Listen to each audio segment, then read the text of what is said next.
Mr. Douglas Fu.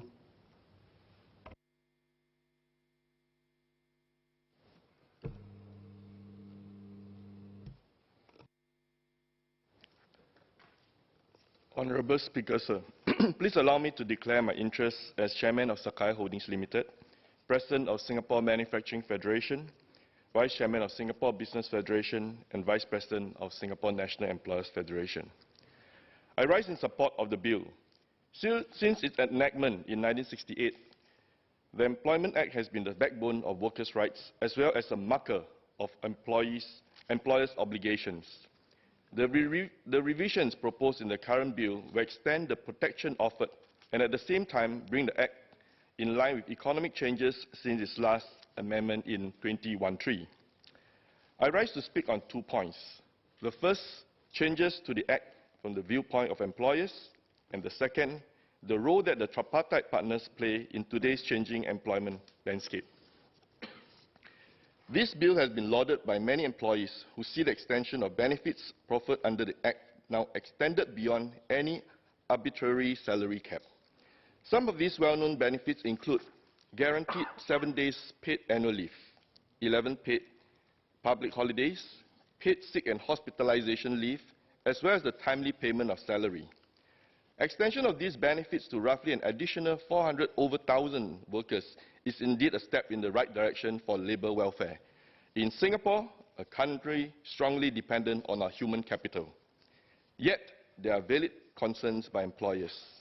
The Singapore National Employers Federation, SNEF, of which I'm privileged to be one of the vice presidents, was deeply involved in the review of the Employment Act. Spreading over 12 months, the SNEF engaged over 3,000 employers and HR practitioners before reaching consensus with our tripartite partners on the proposed amendments.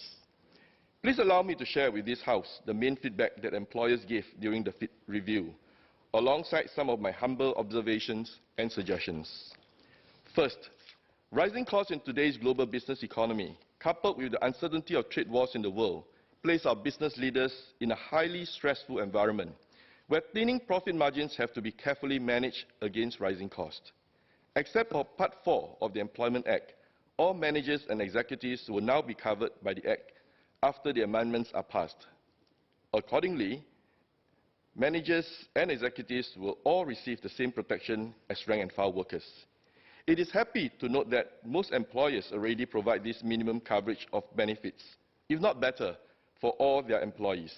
However, it is in the different ways in which companies manage these benefits that operational issues may arise, leading to some employers having to repackage their compensation and benefits for managers and executives. Such repackaging may take into account their roles and responsibilities, the demands of the jobs, and the workplace flexibilities accorded to them. For example, with globalization and the 24/7 operations, it is common for managers and executives to travel or work during a public holiday, and in essential services, the exigencies of service to work outside office hours. Such repackaging will inevitably incur actual or opportunity costs for employers. In addition, with the removal of salary cap of 2,250 for overtime rate and rising of salary threshold to 2,600 in Part 4 of the Employment Act, employers would also be impacted by higher overtime costs. For example, in the food and beverage accommodation services sector, labour cost accounts for 42.8% of the operating cost, one of the highest amongst the different industries. While the sector is transforming to raise productivity, the increase in overtime coverage would have an immediate cost impact. What then can be done to assist employers to mitigate the effect of these changes? I believe that providing ample time for employers to adjust would be crucial. Yet, employers cannot dally and will need to be proactive and start to take steps to manage their manpower better. This can be done through job redesign, better manpower planning and scheduling, multi-skilling employees for flexible deployment, and other innovative ways. Employees, on their part, should adopt a more open mindset and remove any inertia they may feel about learning new things and undertake new responsibilities. This may include cross-industry training to better their understanding of supply chain processes and employees must be ready to eradicate any traces of silo mentality thinking in relation to their job scope. Hence, I hope the Ministry will lend enhanced support to employers to undertake lean and agile manpower planning. While the Lean Enterprise Development Scheme has moved towards ready-to-go solutions rather than bespoke solutions to benefit more SMEs, many of the SMEs may still not know how and where to start. A pre-LEDS assistance scheme to evaluate work processes and job roles will help SMEs develop their own lean manpower plan and understand which technologies could help them in their transformation. In this regard, trade associations and chambers can also take the opportunity to offer their inputs and suggestions to the Ministry and work more closely with their respective members to provide a cogent and relevant framework. In addition, if greater acknowledgement and incentives can be given to employers who adhere to the Employment Act provisions, I'm sure it will prove to be a win-win situation for both the workers and the employers. If I may humbly suggest, such incentives can come in the form of a one-time tax rebates or publicized awards for exemplary employment practices over the course of 5 years, or such time as the Ministry may consider appropriate. I acknowledge that some will argue that there's a need to incentivize someone for following the law. Yet, the effect of such a scheme cannot be underestimated. Even for the simple act of driving, a clean demerit-free record can result in so much savings for insurance premiums for drivers. I therefore put forward these humble suggestions for the Ministry's consideration. Second, in today's fast-changing business environment, businesses must be lean and nimble to be able to move and adapt quickly or be left behind. Consequently, they must not be impeded unnecessarily by rigid laws and high compliance and restructuring costs. Professionals, managers, executives and technicians, PMETs, which now make up 56.1% of the local workforce, would rise to about two-thirds, 65%, by 2030. The nature of their job is, however, changing. Many will need to be reskilled. Some may need to be redeployed or face the prospect of being retrenched. Regional roles may mean traveling over weekends or working odd hours. At the same time, companies are meeting the work-life demands of such employees by providing flexible work arrangements. It is therefore imperative that management flexibility to develop their human capital to their full potential must not be impeded by rigid employment regulations. Third, of all the proposed amendments, employers must have most concern with the Section 14 amendment of the Employment Act on dismissal, whereby all employers will be able to make a claim for wrongful dismissals following the proposed amendments. Moreover, the eligibility service period of managers and executives to claim for wrongful dismissal has been reduced from 12 to 6 months. Employers are concerned with frivolous and vexatious claims by disgruntled employees, as this is unproductive and a drain on resources and time. While there are indeed criminal sanctions provided for the giving of false information in the Act, there is little else by way of compensation to employers who are wrongly accused of breaches by unhappy employees. While criminal sanctions may deter such wrongful accusations, it cannot make up for the anxiety and loss of time which employers who have been dragged through a lengthy investigative process undergo. It is therefore important for the Ministry's officers to continue to be cognitive of this and continue to handle each investigation with promptness, efficiency, and even-handedness. However, quite apart from criminal sanctions, there is also a need for a framework to operationalize Section 14 when it is extended to all employees and shifted to the Employment Claims Tribunal. I understand that the Tripartite Alliance for Dispute Management, TADEM, is working on this, and employers will be briefed on this in due course. While we wait the same, businesses will need to step up and put in place a strong human resource system with more rigorous performance appraisals and engage in the employees regularly in discussions regarding their performance. This will prevent unreasonable and unfounded claims from arising. Mr. Speaker, sir, Chinese, please. 议长先生，尽管提案中很多的修改并非新增义务，只是这些权益被延伸至更大的雇员人群。从一个雇主的角度，我恳请人力部对我的上述建议给予考虑。